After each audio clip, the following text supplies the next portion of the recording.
ಎಲ್ಲರಿಗೂ ನಮಸ್ಕಾರ. ಫಿನಾನ್ಸ್ ಮಾರ್ಗ ಯೂಟ್ಯೂಬ್ ಚಾನಲ್ಗೆ ಸ್ವಾಗತ. ನಾನಿವತ್ತು ನಿಮಗೆ ತುಂಬಾ ಇಂಪಾರ್ಟೆಂಟ್ ಆಗಿರೋ ಟೈಪ್ಸ್ ಆಫ್ ಇನ್ವೆಸ್ಟ್ಮೆಂಟ್ ಅನ್ನೋ ಟಾಪಿಕ್ ಜೊತೆ ಬಂದಿದ್ದೀನಿ. ನೀವೇನಾದ್ರೂ ನಮ್ಮ ಚಾನಲ್ನ ಸಬ್ಸ್ಕ್ರೈಬ್ ಮಾಡದೆ ವಿಡಿಯೋ ನೋಡ್ತಿದ್ದೀರಾ ಅಂದ್ರೆ ಮೊದಲು ಸಬ್ಸ್ಕ್ರೈಬ್ ಮಾಡ್ಕೊಂಬಿಡಿ, ಆಮೇಲೆ ಕಂಟಿನ್ಯೂ ಮಾಡ್ತೀನಿ. ಟೈಪ್ಸ್ ಆಫ್ ಇನ್ವೆಸ್ಟ್ಮೆಂಟ್ ಅಂದ್ರೆ ಏನು ಅಂದ್ರೆ ಎಷ್ಟು ತರ ನಾವು ಇನ್ವೆಸ್ಟ್ಮೆಂಟ್ ಮಾಡ್ಬೋದು, ನಮ್ಗೆ ಯಾವ್ಯಾವ ತರ ಆಪರ್ಚುನಿಟಿ ಸಿಗುತ್ತೆ ರಿಸ್ಕ್ ರಿವಾರ್ಡ್ ಮೇಲೆ ಅನ್ನೋದನ್ನ ಈ ವಿಡಿಯೋದಲ್ಲಿ ಡೀಟೇಲ್ ಆಗಿ ನೋಡ್ಕೊಂಡು ಹೋಗೋಣ. ನಾನಿವತ್ತು ಟೈಪ್ಸ್ ಆಫ್ ಇನ್ವೆಸ್ಟ್ಮೆಂಟ್ ಅಲ್ಲಿ ಒಂದು 8 ತರದ ಇನ್ವೆಸ್ಟ್ಮೆಂಟ್ ಬಗ್ಗೆ ಹೇಳ್ಕೊಡ್ತೀನಿ. ಮೊದಲನೇದು ಪ್ರಿಷಿಯಸ್ ಮೆಟಲ್. ಏನ್ ಪ್ರಿಷಿಯಸ್ ಮೆಟಲ್ಸ್ ಅಂದ್ರೆ ಗೋಲ್ಡ್, ಸಿಲ್ವರ್, ಕಾಪರ್. ಈ ರೀತಿ ಇದು ನಮ್ಗೆ ಇದ್ರ ಮೇಲೆ ಇನ್ವೆಸ್ಟ್ ಮಾಡಿದ್ರೆ ನಮ್ಗೆ ಇವತ್ತು ತಗೊಂಡು ನಾಳೆಗೇನೆ ರಿಟರ್ನ್ಸ್ ಬರುವಂತದ್ದಲ್ಲ. ಇದ್ರ ಮೇಲೆ ಇವತ್ತು ಇನ್ವೆಸ್ಟ್ಮೆಂಟ್ ಮಾಡಿ ಬಿಟ್ರೆ ನಮ್ಗೆ ಲಾಂಗ್ ಟರ್ಮ್ ರಿಟರ್ನ್ಸ್ ಕೊಡುವಂಥದ್ದು. ನಿಮ್ಗೆ ಆಲ್ರೆಡಿ ಐಡಿಯಾ ಇರುತ್ತೆ, ಗೋಲ್ಡ್ ಇವತ್ತು ತಗೊಂಡ್ರೆ ನಾಳೆ ಮಾಡಿದ್ರೆ ನಮ್ಗೆ ಲಾಭ ಬರಲ್ಲ. 1 ವರ್ಷ 2 ವರ್ಷ 6 ತಿಂಗಳು ಮಿನಿಮಮ್ 6 ತಿಂಗಳು ಇಟ್ಕೊಂಡ್ರೆ ನಮ್ಗೊಂದು ಒಳ್ಳೆ ಪ್ರಾಫಿಟ್ ಅಂತ ನೋಡ್ತೀವಿ. ಸೊ ಇದೇ ತರ ಇದು ಲಾಂಗ್ ಟರ್ಮ್ ಇನ್ವೆಸ್ಟ್ಮೆಂಟ್ ಅಂಡರ್ ಅಲ್ಲಿ ಬರುತ್ತೆ. ಸೊ ಮೊದಲನೇ ಇನ್ವೆಸ್ಟ್ಮೆಂಟ್ ಏನ್ ಹೇಳಿ, ಗೋಲ್ಡ್, ಸಿಲ್ವರ್, ಕಾಪರ್, ಈ ರೀತಿ ಅದು ಪ್ರಿಷಿಯಸ್ ಮೆಟಲ್ಸ್. ಎರಡನೇದು ರಿಯಲ್ ಎಸ್ಟೇಟ್. ನಾನು ಲಾಸ್ಟ್ ವಿಡಿಯೋದಲ್ಲಿ ಹೇಳಿರೋ ತರನೇ ರಿಯಲ್ ಎಸ್ಟೇಟು ಅಷ್ಟೇ, ನಮಗೆ ಇವತ್ತು ತಗೊಂಡು ನಾಳೆ ದುಡ್ಡು ಮಾಡ್ತೀವಿ ಅನ್ನೋ ತರ ಆದ್ರೆ ಸಿಗಲ್ಲ. ಇದನ್ನು ಅಷ್ಟೇ ಲಾಂಗ್ ಟರ್ಮ್ ಇನ್ವೆಸ್ಟ್ಮೆಂಟ್ ಅಂಡರ್ ಅಲ್ಲಿ ಬರುತ್ತೆ. ಇವತ್ತು ತಗೊಂಡು 6 ತಿಂಗಳು, ವರ್ಷ, 1 ವರ್ಷ 2 ವರ್ಷ 5 ವರ್ಷ ಬಿಟ್ರೆ ಆ ಲ್ಯಾಂಡ್ದು ಪ್ರಾಪರ್ಟಿದು ಏನೋ ವ್ಯಾಲ್ಯೂ ಏನಿದೆ ಅದ್ರ ಬೆಳೆದು ನಮಗೆ ಆಮೇಲೆ ಒಟ್ಟಿಗೆ ಹ್ಯೂಜ್ ರಿಟರ್ನ್ ಸಿಗುತ್ತೆ. ಇದು ಅಷ್ಟೇ ಲಾಂಗ್ ಟರ್ಮ್ ಇನ್ವೆಸ್ಟ್ಮೆಂಟ್ ಅಂಡರ್ ಬರುತ್ತೆ. ಎರಡನೇದು ರಿಯಲ್ ಎಸ್ಟೇಟ್. ಮೂರನೇದು FD, ಫಿಕ್ಸ್ಡ್ ಡೆಪಾಸಿಟ್ಸ್. ತುಂಬಾ ಜನಕ್ಕೆ ಐಡಿಯಾ ಇರುತ್ತೆ, ಅಂದ್ರೆ ನಮ್ಮ ಹತ್ರ ಇರೋ ಅಮೌಂಟ್ನ, ನಮ್ಮ ಹತ್ರ ಇರೋ ಕ್ಯಾಶ್ನ ತಗೊಂಡೋಗಿ ಬ್ಯಾಂಕಲ್ಲಿ ನಾವು FD ಅಂತ ಮಾಡಿಸಿದ್ರೆ ವರ್ಷಕ್ಕೆ ಇಷ್ಟು % ಅಂತ ಇಂಟ್ರೆಸ್ಟ್ ಅದನ್ನ ನಮ್ಗೆ ಕೊಡ್ತಾ ಹೋಗ್ತಾರೆ. ಇದು ಅಷ್ಟೇ ನಮ್ಗೆ ಹ್ಯೂಜ್ ರಿಟರ್ನ್ಸ್ ಬರದೇ ಇರ್ಬೋದು ನಮ್ಗೆ, ಆದ್ರೆ ನಮ್ಮ ಮನಿ ಸೇಫ್ ಆಗಿರುತ್ತೆ.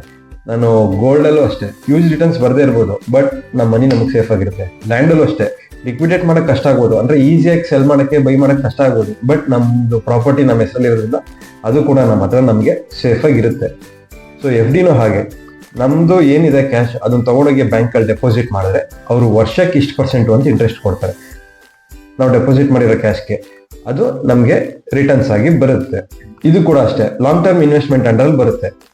FDನ ನಾವು ಹೆಸರೇ ಹೇಳಿದಂಗೆ ಫಿಕ್ಸ್ಡ್ ಡೆಪಾಸಿಟ್, ಇಷ್ಟು ವರ್ಷಕ್ಕೆ ಅಂತ ಡೆಪಾಸಿಟ್ ಮಾಡಿ ಬಿಟ್ಬಿಡ್ತೀವಿ.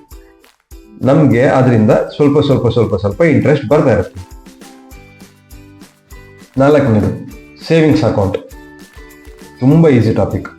ನಮ್ಮ ಹತ್ರ ಏನ್ ದುಡ್ಡಿದೆ ನಮ್ಗೆ ತಗೊಂಡ್ ಸ್ವಲ್ಪ ಈಗ ಫಿಕ್ಸ್ಡ್ ಡೆಪಾಸಿಟ್ ಅಲ್ಲಿ ನಾವು ಹೇಗೆ ಲಂಸಮ್ ಒಟ್ಟಿಗೆ ಒಂದು ಹ್ಯೂಜ್ ಅಮೌಂಟ್ ನ ಫಿಕ್ಸ್ಡ್ ಡೆಪಾಸಿಟ್ ಮಾಡಿ ಬಿಟ್ಬಿಡ್ತೀವೋ, ಸೇವಿಂಗ್ಸ್ ಅಕೌಂಟ್ ಅಲ್ಲಿ ಹಾಗೇನಿಲ್ಲ. ನಮ್ಮ ಹತ್ರ ಎಷ್ಟಿರುತ್ತೆ ಅಷ್ಟೊಂದು ಡೆಪಾಸಿಟ್ ಮಾಡ್ಕೊಂಡು ಹೋಗ್ತಾ ಇರ್ಬೋದು. ಈ ಮಂತ್ ಒಂದು 5,000, ನೆಕ್ಸ್ಟ್ ಮಂತ್ ಒಂದು 10,000 ಡೆಪಾಸಿಟ್ ಮಾಡ್ಕೊಂಡು ಹೋಗ್ತಾ ಇದ್ರೆ ಬ್ಯಾಂಕಲ್ಲಿ, ಬ್ಯಾಂಕ್ ಅವರು ಅವ್ರದ್ದೇನು ಇಂಟ್ರೆಸ್ಟ್ ರೇಟ್ ಇದೆ ಅದನ್ನ ಕನ್ಸಿಡರ್ ಮಾಡಿ ನಾವು ಸೇವ್ ಮಾಡಿರೋ ಅಮೌಂಟ್ ಮೇಲೆ ಸ್ವಲ್ಪ ಇಂಟ್ರೆಸ್ಟ್ ಅಂತ ಕೊಟ್ಕೊಂಡು ಹೋಗ್ತಾರೆ.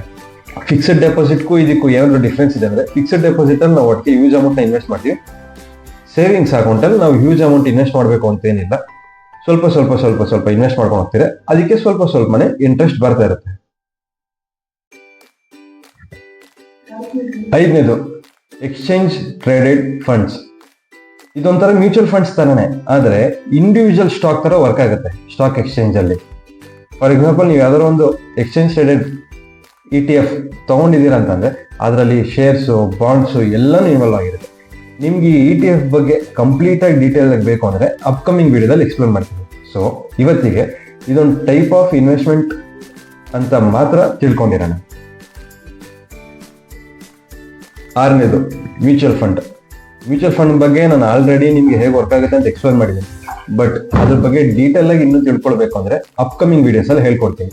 ಸೊ ಇವತ್ತಿಗೆ ನಾನು ETF ಹೇಳ್ದಂಗೆ ಇದು ಕೂಡ ಒಂದು ಇನ್ವೆಸ್ಟ್ಮೆಂಟ್ ಟೈಪ್ ಅಂತ ಮಾತ್ರ ತಿಳ್ಕೊಳ್ಳೋಣ.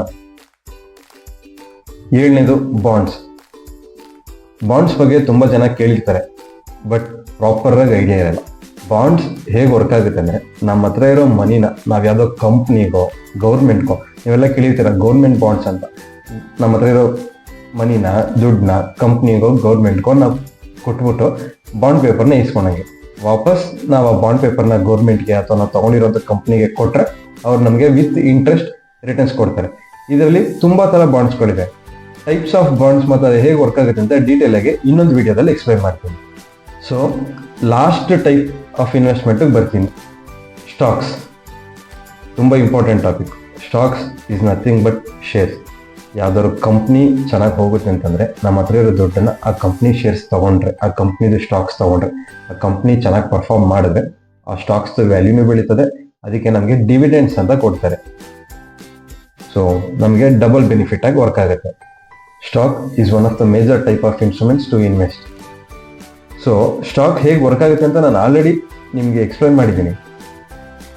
ಇದ್ರ ಬಗ್ಗೆ ಡೀಟೇಲಾಗೆ ಶೇರ್ಸ್ ಬಗ್ಗೆ, ಟೈಪ್ಸ್ ಆಫ್ ಶೇರ್ಸ್ ಬಗ್ಗೆನೂ ಕೂಡ ಡೀಟೇಲಾಗಿ ಸಪ್ರೇಟಾಗಿ ಇನ್ನೊಂದು ವಿಡಿಯೋ ಮಾಡಿ ಹಾಕ್ತೀನಿ.